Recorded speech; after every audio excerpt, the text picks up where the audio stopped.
Hi, welcome student. In today's lecture, we understand the Gaussian law and its application. We see the statement of Gaussian law.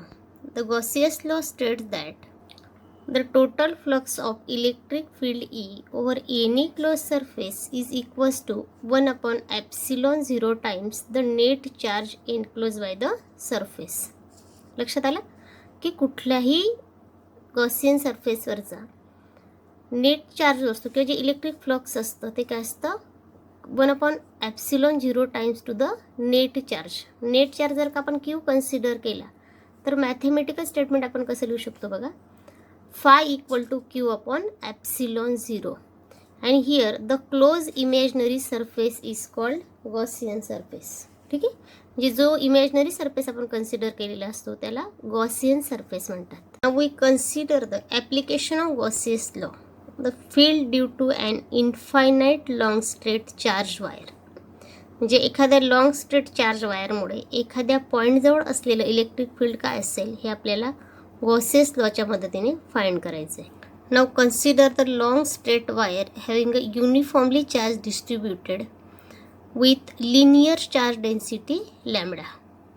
Now we see the or consider any point P at distance r from the center of wire and E be the electric field at point P. Now we consider the cylindrical surface of length L and radius r. Now we suppose that the cylinder is made up of large number of concentric circular rings. आता इकडे लक्ष द्या की आपण काय केलं आहे, एक लॉंग स्ट्रेट वायर कन्सिडर केली ज्याच्यावर काय झालं युनिफॉर्मली चार्ज डिस्ट्रीब्युटेड होता. तर ह्या वायरपासून आर एवढ्या डिस्टन्सवर आपण एक पी पॉईंट कन्सिडर केला आहे आणि हे पी पॉईंटचं इलेक्ट्रिक फील्ड इंटेन्सिटी किंवा इलेक्ट्रिक फील्ड आपल्याला फाइंड करायचं आहे. तर त्या पी पॉईंटवर ई एवढं इलेक्ट्रिक फील्ड वर्क करतं असं आपण कन्सिडर केलं.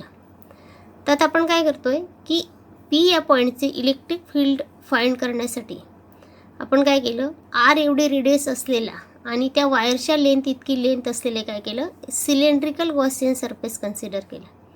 आता हा जो काही सिलेंड्रिकल गॉसियन सरफेस आहे याला जर का सर्क्युलर याचा क्रॉस सेक्शन घेतला आपण तर तो कसा मिळेल आपल्याला, सर्क्युलर मिळेल.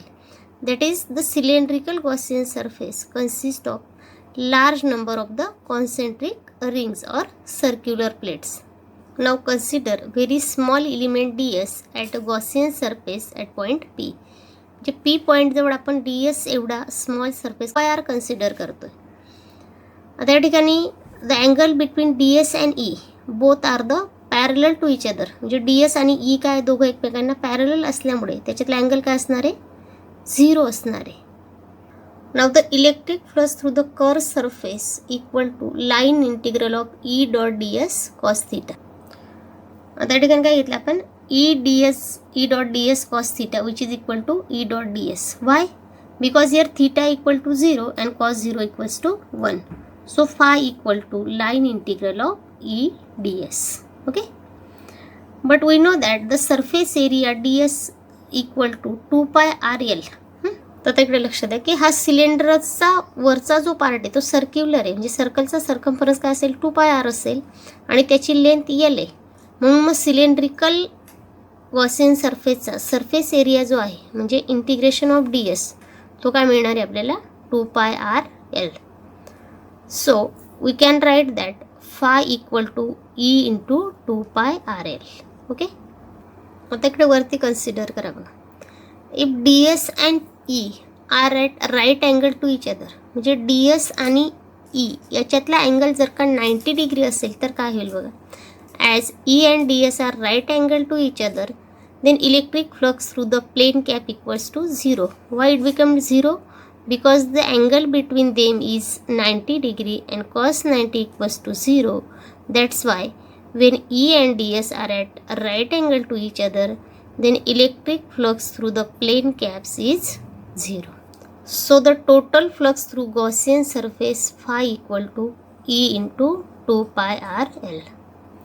Now the net charge enclosed by the Gaussian surface is phi equal to lambda L. So according to Gaussian's law, our equation becomes E into 2 pi RL equal to lambda L upon epsilon 0 or E equal to lambda upon 2 pi epsilon 0 R. म्हणजे आपण काय केलं, हा 2 पाय R L इकडे काय केला, divide केला आणि एल एल गेट कॅन्सल, म्हणून आपलं इक्वेशन झालं E equal to lambda upon 2 pi epsilon R. And this is the expression for electric field due to an infinite long straight wire. Okay. Now the direction of electric field is radially outwards if the line charges is positive and inwards if the line charge is negative.